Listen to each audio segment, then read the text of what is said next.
नमस्कार दोस्तों, कैसे हैं आप लोग। दोस्तों, आज हम एक कहानी के बारे में बात करेंगे। उसका नाम है, टाइटल है जीवन की सीख। उसमें बात करेंगे कि कैसे कुछ लर्निंग से, कुछ सीखने से हमारा जीवन कैसे बदल जाता है। ठीक है ना।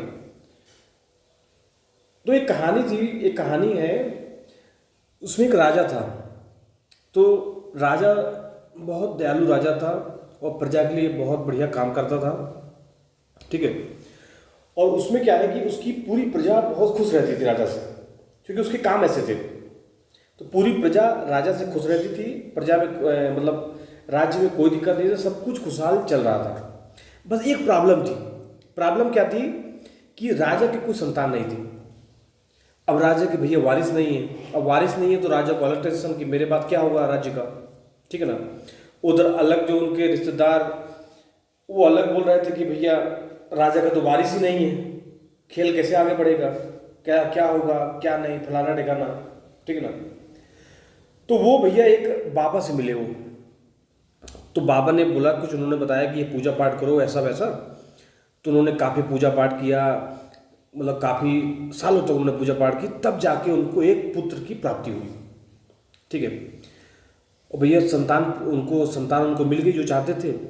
तो अब भैया पूरी प्रजा खुश, राजा खुश, पूरी प्रजा नाचने लगी, गाने लगी, क्योंकि राजा खुश था। और राजा क्या है, राजा इतना दयालु था कि सिंगल पर्सन है प्रजा में, उसकी भी वो परेशानी को समझता था।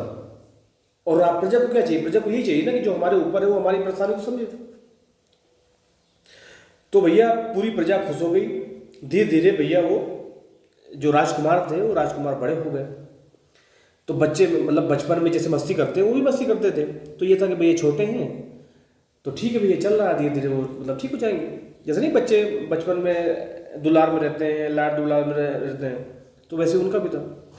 लेकिन जो दुलार है, जो लाड़ दुलार है, वो बचपन में तो ठीक लगता है, लेकिन जब बच्चे धीरे धीरे बड़े होते हैं और तो भी अगर वो सेम कंडीशन है उनका, तो आपको फिर वो अच्छा नहीं लगेगा। जैसे बचपन में बच्चे कुछ भी बोल रहे हैं तो आपको लगेगा नहीं ठीक है, तो बच्चा ठीक है, वो अच्छा भी लगेगा आपको। लेकिन जब बच्चे बड़े हो जाएंगे, 8-10 साल के, 15 साल के हो जाएंगे, 20 साल के हो जाएंगे, तब भी वो अगर वैसी हरकत करते हैं तो अच्छा नहीं लगेगा आपको लगेगा बदतमीजी जैसे लगेगी। तो वही भैया राजा को राजकुमार साहब के साथ भी वैसे ही था। अब उनकी जो बचपना था वो बदतमीजी में कन्वर्ट होने लगा। अब प्रजा तो सब समझ रही थी, देख रही थी, लेकिन अब बोले किससे। अब भैया बोले तो बोले किससे, क्योंकि भैया वो तो राजकुमार और राजा का अपना अलग मतलब टीम टाम था। भाई उनकी एक दबदबा था राजा का। दबदबा कैसे था कि उन्होंने इतना काम किया हुआ था प्रजा में कि कोई बोल नहीं सकता था कि ऐसा था। लेकिन धीरे धीरे राजा को भी समझ में आने लगा कि नहीं भैया प्रॉब्लम है। और प्रॉब्लम जब तक प्रॉब्लम बनी रहेगी, जब तक कि उसको अटेंड ना किया जाए, प्रॉब्लम प्रॉब्लम बनी रहेगी जब तक कि आपको पता ना चले कि प्रॉब्लम क्या है। अब राजा को भैया पता चल गया कि प्रॉब्लम ये है। तो एक दिन क्या हुआ कि जो राज दरबार लगता था, तो राज दरबार में अब उनकी क्या शिकायतें बढ़ने लगी। जिनकी राजकुमार की शिकायतें राजा तक आने लगी कि ऐसा ऐसा, धीरे धीरे, एकदम से नहीं, धीरे धीरे शिकायतें आने लगी। तो अब क्या है कि एक होता ना कि घड़ा जो भरने लगता है, तो वो घड़ा उनका वैसा शिकायतों का भरने लगा और घड़ा वो भर गया। तो राजा जी ने प्रजा के मतलब वो अपने राज दरबार में सबके सामने बोला कि ऐसी ऐसी प्रॉब्लम है, ये प्रॉब्लम मुझे भी समझ में आ रही है और ये इसको हमको जल्दी से जल्दी सही करना है। मतलब जो राजकुमार के साथ प्रॉब्लम है, जो उनका बदतमीजी से बात करना, और उनका क्या था, राजकुमार उसका क्या माना था राजकुमार का कि वो प्रजा को अपने ड्यूटी के बराबर समझता था। वो सोचता था कि जो हूँ मैं ही हूँ। और राजा के जस्ट अपोजिट था वो। राजा अपनी प्रजा को एज ए फैमिली समझता था और वो प्रजा को एज ए नौकर समझता था कि ये सब तो साले नौकर है। तो ये राजा को भैया बहुत ये बात खराब लगी। तो उन्होंने सोचा कि अब इसके लिए क्या किया जाए। तो जो उनके यहाँ जो कई सलाहकार रहते हैं प्रजा में, तो उन्होंने क्या सजेशन दिया राजा को। उन्होंने सजेशन दिया कि राजा साहब, यहाँ कुछ किलोमीटर में एक आश्रम है।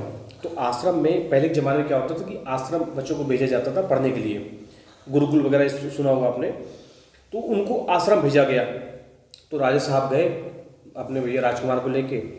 तो जो आश्रम में बाबा जी थे, जो गुरु जी थे, तो उनको मतलब बताया गया कि राजा साहब सॉरी मतलब गुरु जी ऐसी ऐसी प्रॉब्लम है।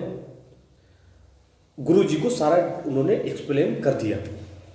अब क्या हुआ, तो गुरु जी बोले कि आप बिल्कुल चिंता मत करिए, जब राजकुमार साहब आपके पास आएंगे तो आपको बिल्कुल चेंज मिलेगा, जैसा अभी राजकुमार साहब हैं आपको बिल्कुल चेंज मिलेगा। आप खुद कहेंगे कि क्या से क्या हो गया राजा साहब, सॉरी राजकुमार साहब।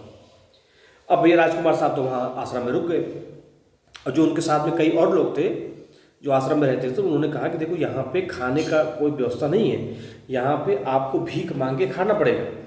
जो पहले भिक्षा मांगी जाती थी, तो शाम तक ही भिक्षा मांगना है, शाम तक अगर आपको भिक्षा मिल गई तो आपके खाने का जुगाड़ हो गया, नहीं तो आपके खाने का जुगाड़ नहीं हो पाएगा। तो वो राजकुमार सोचे भैया हम साला हम राजा के बेटे, हम साला भीख मांगेंगे। तो भाई साहब उन्होंने भीख मांगी नहीं। अब शाम हो गई तो खाने का कोई जुगाड़ नहीं, तो उनको भैया भूखे सोना पड़ा। अगला दिन हुआ, अगले दिन भी वो सोचे कि साला हम राजा के बेटे, हम साला भीख मांगेंगे। तो भैया उनकी भूख से भैया हालत खराब हो गई। अब उन्होंने सोचा कि भैया खाना अगर खाना है तो भिक्षा मांगनी पड़ेगी। अब उनका एटीट्यूड ऐसा कि भिक्षा कोई ना दे। भाई भिक्षा मांगने जा रहे हो तो आपको सरल व्यवहार में नम्रता से बात करनी पड़ेगी ना। आप भिक्षा मांगने जा रहे हो तो ये थोड़ा बोल सकते हो कि नो गिव मी समथिंग, या मुझे कुछ दीजिए। भाई वो सामने वाले पे डिपेंड करता है कि उसे देना है कि नहीं देना है। तो भैया उनका मामला चलता, लेकिन भीख बहुत कम मिलती थी उन्हें। अब आप ये समझ लो कि 1 महीने तक वो आधा पेट खाना खाए, और 1 महीने के बाद उनको फुल पेट भोजन मिला। वो भी कब, जब उनके व्यवहार में चेंज आया, जब उनके बात करने के तरीके में, लहजे में जब चेंज आया, तब उनको खाना मतलब भरपेट मिला। अब वो जो गुरुजी थे आश्रम में, वो सब चीज़ें देख रहे थे। अब उनको समझ में आ गया कि नहीं, इसमें चेंजेस आ रहे हैं। तो एक दिन क्या हुआ कि जब सुबह मॉर्निंग वॉक में, जब सुबह सैर सपाटे में जाते हैं, तो गुरुजी बोले कि तुम भी, मतलब राजकुमार से बोले कि आप भी हमारे साथ चलिए। अब सुबह जब वहाँ पे गए सैर सपाटे में, तो उन्होंने राजकुमार से बोला कि देखो ऐसा है कि एक गुलाब का फूल लेके आओ। तो गुलाब का फूल लेकर आए, बोले इसको सूंघो। बोले कैसा है? बोले गुरुजी ये तो 1 नंबर खुशबू है, मेरा तो दिल खुश हो गया। बोले ऐसा करो, एक नीम की पत्ती लेके आओ। बोले हाँ ले आए, मतलब वो ले आया भैया। बोले इसको थोड़ा चख के बताओ कि इसका टेस्ट कैसा है।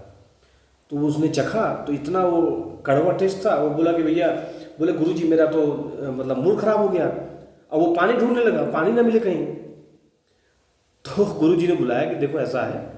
जब पानी मैंने पी लिया, उसके बाद गुरुजी ने बुलाया, उन्होंने बोला कि जब आपने गुलाब का फूल सूंघा तो आपको बहुत अच्छा लगा, ठीक है।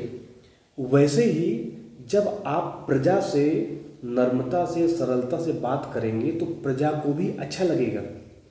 और आप प्रजा से रूढ़ता से, रूडली वैसे बात करेंगे तो प्रजा को भी अच्छा नहीं लगेगा। तो आपको एज ए गुलाब का फूल के तरह से आपको सबसे नम्रता से बात करनी है, सबसे लहजे से पेश आना है।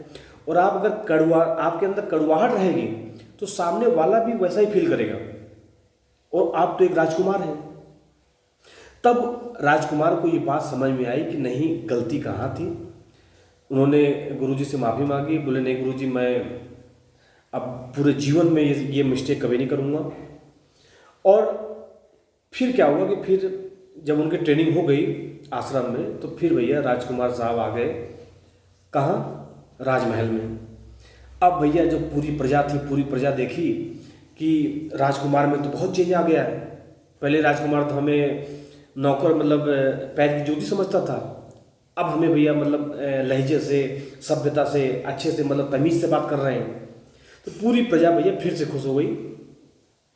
पूरी प्रजा मतलब प्रसन्न हो गई। राजा साहब से भी मतलब अच्छे से बात, मतलब कि राजा साहब को बोला कि नहीं राजकुमार हमारे बहुत अच्छे हैं, फलाना ठिकाना। और पूरी प्रजा खुश, राजा खुश, राजकुमार भी खुश। तो कहने का मतलब है कि कहानी से हमें क्या सीखने को मिला? कहानी से ये सीखने को मिला कि आप सॉरी, आप कैसा व्यवहार करते हैं, आपके बोलने में कैसा ढंग है, आपके आगे का भविष्य भी उस पर डिपेंड करता है। क्योंकि आप अगर निगेटिव हैं, गलत तरीके से बात करते हैं और आपके जो जीवन का वो है, क्या बोलते हैं, आप मतलब कैसे सामने वाले से बात कर रहे हैं, सामने वाला भी वैसा ही आपसे बात करेगा। तो अगर आपको अपने जीवन में सरलता लानी है, मतलब कि और भी इम्प्रूवमेंट लाना है, तो आपको पहले खुद के ऊपर काम करना पड़ेगा। और अगर आपने अपने ऊपर काम कर लिया तो सब कुछ बिल्कुल सही होगा।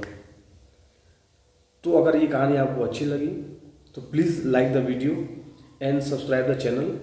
और आप कमेंट कर सकते हैं कि आपको किस टॉपिक में कहानी सुननी है। तो थैंक यू दोस्तों, अलविदा, गुड नाइट।